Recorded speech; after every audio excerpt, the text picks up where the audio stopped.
सास और बहू की कहानी। यह कहानी एक छोटे से गांव की है, जहां एक सास और बहू का रिश्ता बहुत ही दिलचस्प था। सास का नाम सविता था और बहू का नाम पूनम। सविता जी एक समझदार और पारंपरिक महिला थी, जबकि पूनम बहुत ही आधुनिक और खुशमिजाज लड़की थी।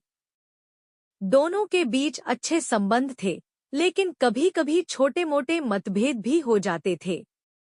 एक दिन सविता जी ने पूनम से कहा, बेटी, तुम हमेशा अपने कपड़े इस तरह से पहनती हो। तुम थोड़ी और सलीके से कपड़े पहन सकती हो, ताकि तुम्हें सम्मान मिले।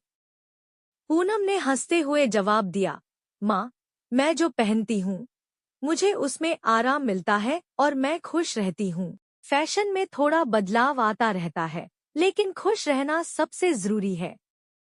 सविता जी थोड़ी नाराज हुईं, लेकिन उन्होंने कुछ नहीं कहा। कुछ दिनों बाद गांव में एक बड़ा उत्सव होने वाला था।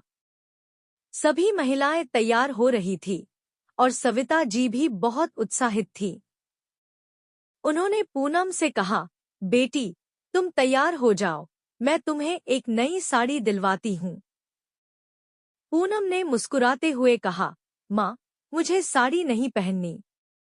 पूनम ने मुस्कुराते हुए कहा, माँ, मुझे साड़ी नहीं पहननी है।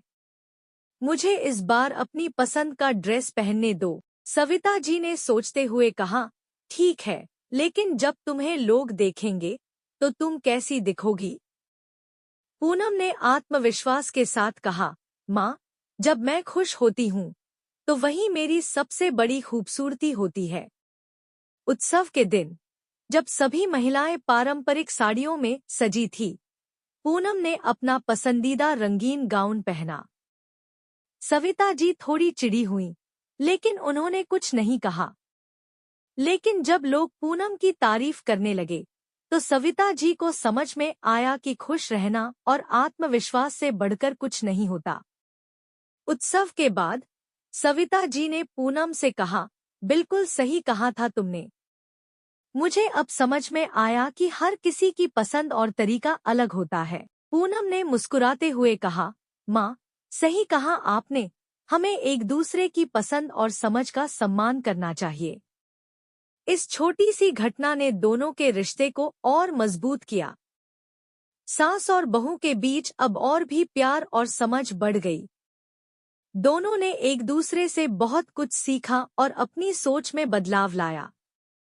कहानी का सार, सास और बहू का रिश्ता प्यार, समझ और सम्मान पर आधारित होता है। एक दूसरे की पसंद और नापसंद को समझकर और मिलजुल कर रहने से रिश्ते में सच्ची मिठास आती है।